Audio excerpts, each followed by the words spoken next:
Hello everyone, welcome to test quiz. Test quiz में आप सभी का स्वागत है।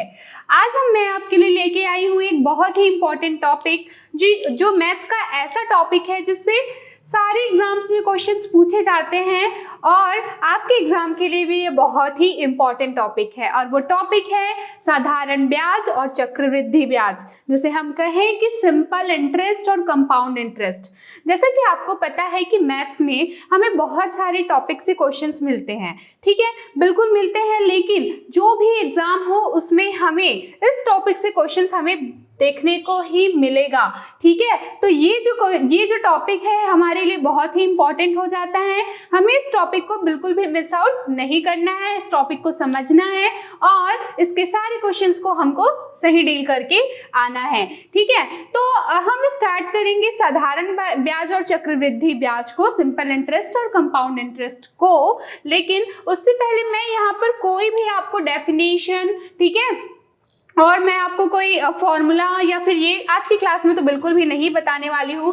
मैं आज आप लोगों की अंडरस्टैंडिंग क्लियर करूँगी कि साधारण ब्याज क्या होता है और चक्रवृद्धि ब्याज क्या होता है। पहले तो हमें दिमाग में क्लियर तो होना चाहिए ना कि साधारण ब्याज क्या होता है और चक्रवृद्धि ब्याज क्या होता है। तो सबसे पहले अगर मैं बात बोलूँ कि साधारण ब्याज क्या है, तो साधारण ब्याज वो ब्याज है जो एक ही दर पर, ठीक है, उसके सिर्फ मूलधन पर लगता है। मूलधन आप लोगों ने हमेशा से सुना है, जो बेसिक अमाउंट है, ठीक है, उसी पर जो लगने वाला ब्याज होता है वो क्या होता है, वो होता है आपका साधारण ब्याज। और वहीं अगर मैं चक्रवृद्धि ब्याज की बात करूं, दैट इज कंपाउंड इंटरेस्ट। इसके नाम से ही क्लियर है, कंपाउंड मतलब कि जुड़ा हुआ। तो जैसे कि साधारण ब्याज होता है, ठीक है, उसमें आपका इंटरेस्ट जुड़ा तो वो उस इंटरेस्ट के ऊपर भी लगने वाला ब्याज है।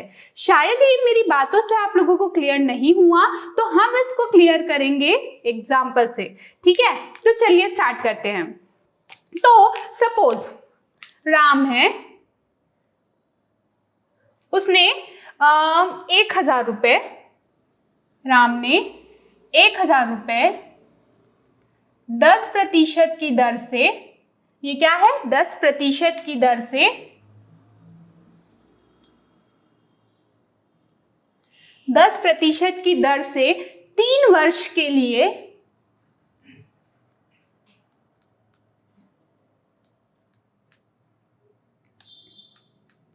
ठीक है, किसी को उधार में दिए हैं, ठीक है, तो किसी को उधार में दिए हैं या फिर आप बोल सकते हो जमा किए हैं, तो इससे आपको साधारण ब्याज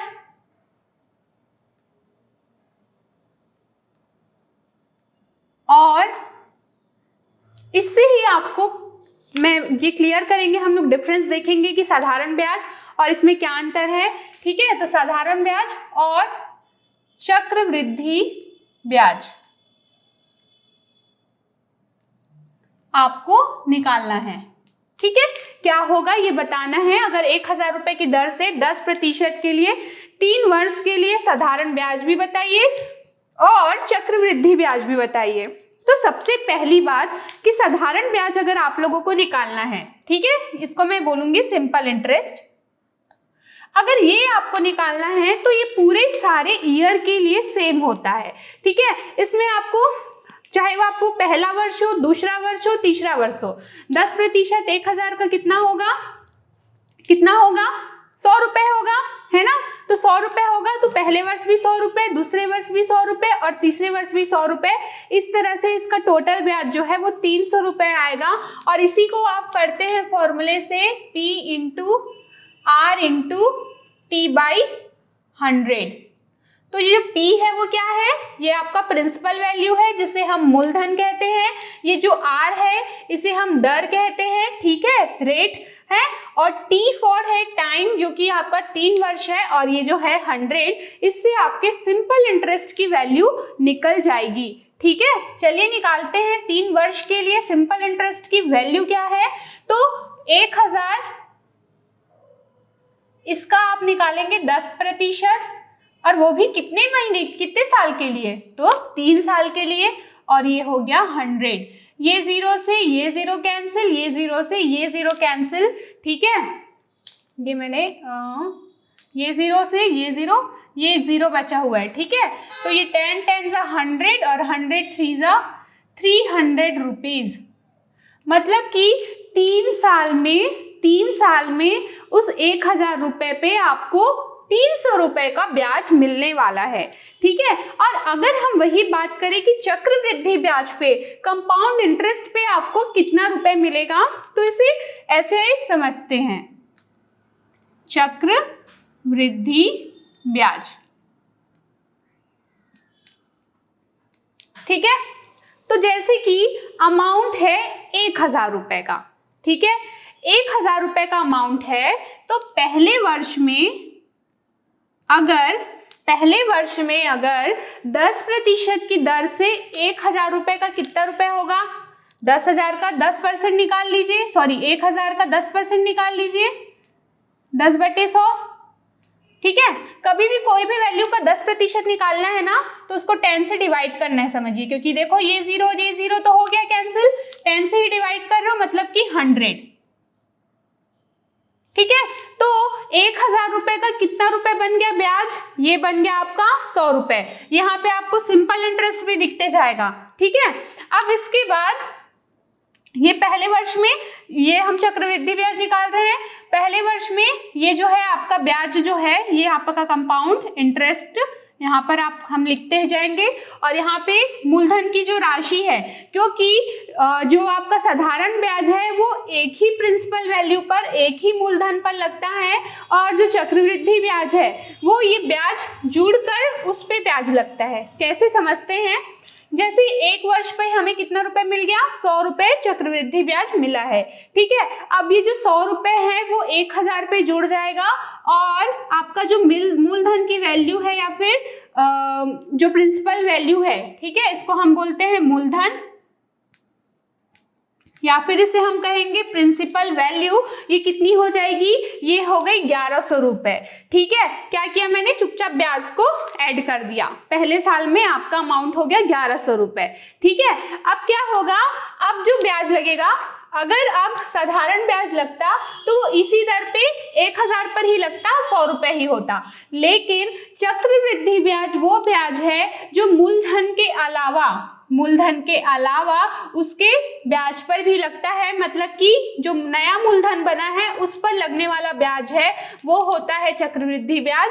अब आप इस 1100 का 10% निकालेंगे तो ये 1100 है, मैंने क्या बोला, 10% निकालना है तो 10 से डिवाइड कर दो, तो ये दूसरे वर्ष में इसका कितना हो गया, 110 रुपए। 110 रुपए जो है इसकी चक्रवृद्धि ब्याज की वैल्यू आ गई, ठीक है। अब दूसरे वर्ष में भी हमको कितना मिल गया, ब्याज मिल गया 110 रुपए। अब इस 110 को आप इसमें ऐड कर दो, 0 1 1 1, ठीक है। अब क्या हो गया, आपका जो आपका प्रिंसिपल वैल्यू है ब्याज जुड़ने के बाद 1110 रुपए बन चुका है। अब जो लगने वाला ब्याज है तीसरे वर्ष में जो 1110 पर लगने वाला ब्याज है वो होगा 1110 पर लगेगा वो ब्याज, ठीक है। तो वो कैसे निकालोगे आप लोग, 1110 बटे 10, ये 0 से ये 0 कैंसिल हो गया और आपके ब्याज की वैल्यू आई 111 रुपए, ठीक है।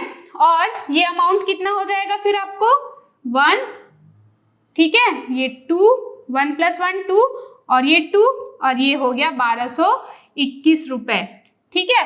इस तरह से हमने एक ही क्वेश्चन में, अच्छा अगर बोलेगा कि 3 वर्ष के बाद होने वाले चक्रवृद्धि ब्याज की गणना करें तो ये आपने 3 वर्ष के बाद चक्रवृद्धि ब्याज निकाल लिया है, ये 0 0 1 1 1 2 और ये 321 रुपए। मतलब अगर चक्रवृद्धि ब्याज पर आप देखेंगे, ठीक है, कोई भी अगर मूलधन को आप चक्रवृद्धि ब्याज पर देखते हैं तो आपको ये देखो साधारण ब्याज पर 300 रुपए मिल रहा है और चक्रवृद्धि ब्याज पर यही वैल्यू आपको 321 रुपए के बराबर मिलती हुई दिखाई दे रही है, ठीक है। इससे हमें क्या क्लियर हुआ, इससे हमें ये क्लियर हुआ कि जो साधारण ब्याज पर जो ब्याज लगता है वो सिर्फ मूलधन पर लगता है, प्रिंसिपल वैल्यू पर लगता है, लेकिन जो चक्रवृद्धि ब्याज पर लगने वाला जो ब्याज होता है वो उसके मूलधन पर नहीं, मूलधन के साथ जुड़े हुए ब्याज पर लगता है। जैसा कि हमने इस क्वेश्चन से समझा, पहले वर्ष में 100 रुपए का ब्याज मिला, 100 रुपए का ब्याज उस मूलधन के साथ जुड़कर, ठीक है, 1100 रुपए बना। अब इस मूलधन पर लगने वाला ब्याज हमको मिला 110 रुपए, फिर ये इस पे जुड़ा और ये क्या बन गया, ये हमने ये 1200, सॉरी ये थोड़ा मिस्टेक हो गया, ये 1210 है और यहाँ पर ये 121 होगा, ठीक है, और ये 121 है तो ये 1 और ये 1 + 2 3 हो जाएगा, ठीक है। तो 1231 रुपए हमें मिला है और ये 1 और 2 + 1 ये 3, ठीक है, और ये 3, सॉरी मिस्टेक हो गई थी हमसे, तो ये कितना है 331 रुपीज है। तो हाँ, तो हम क्या बोल रहे थे कि साधारण ब्याज पर लगने वाला जो ब्याज होता है वो मूलधन प्रिंसिपल वैल्यू पर लगता है। अब इसको आप एक साल के लिए भी निकाल सकते हो, इसको 3 से डिवाइड कर दीजिए, तो एक साल में 100 रुपए, दूसरे साल में 100 रुपए, तीसरे साल में 100 रुपए और 3 साल का अगर टोटल अमाउंट बोलेगा तो 300 रुपए। तो ये निकला आपका साधारण ब्याज। और वहीं अगर चक्रवृद्धि ब्याज की बात करें तो पहले वर्ष का निकाल लो, 100 रुपए हुआ 10% की दर से, ठीक है, तो कितना आया 1100 रुपए। 1100 रुपए में आपने फिर इसका निकाला तो 110 रुपए, फिर ये क्या हुआ, ये आपका हो गया 1210 रुपए हो गया, ठीक है। 1210 रुपए होने के बाद फिर इस पे हमने ब्याज लगा इस मूलधन पर लगा ब्याज, तो ये कितना हुआ, ये 1210 होगा तो ये 0 से 0 कैंसिल हो जाएगा, ये हो जाएगा 121 रुपए और ये जो 121 रुपए है ये फिर से इस वैल्यू के साथ जुड़ जाएगा, है ना, जो प्रीवियस मूलधन है उसी के साथ तो ये ब्याज जुड़ेगा।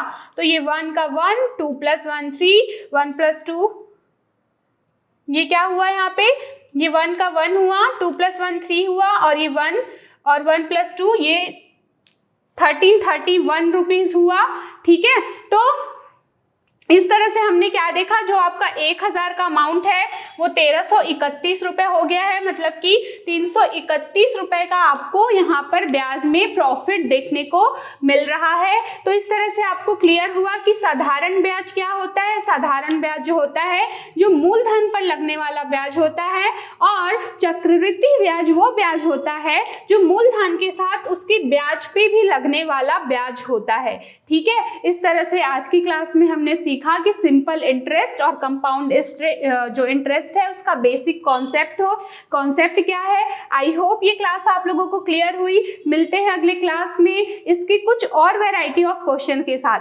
Thank you.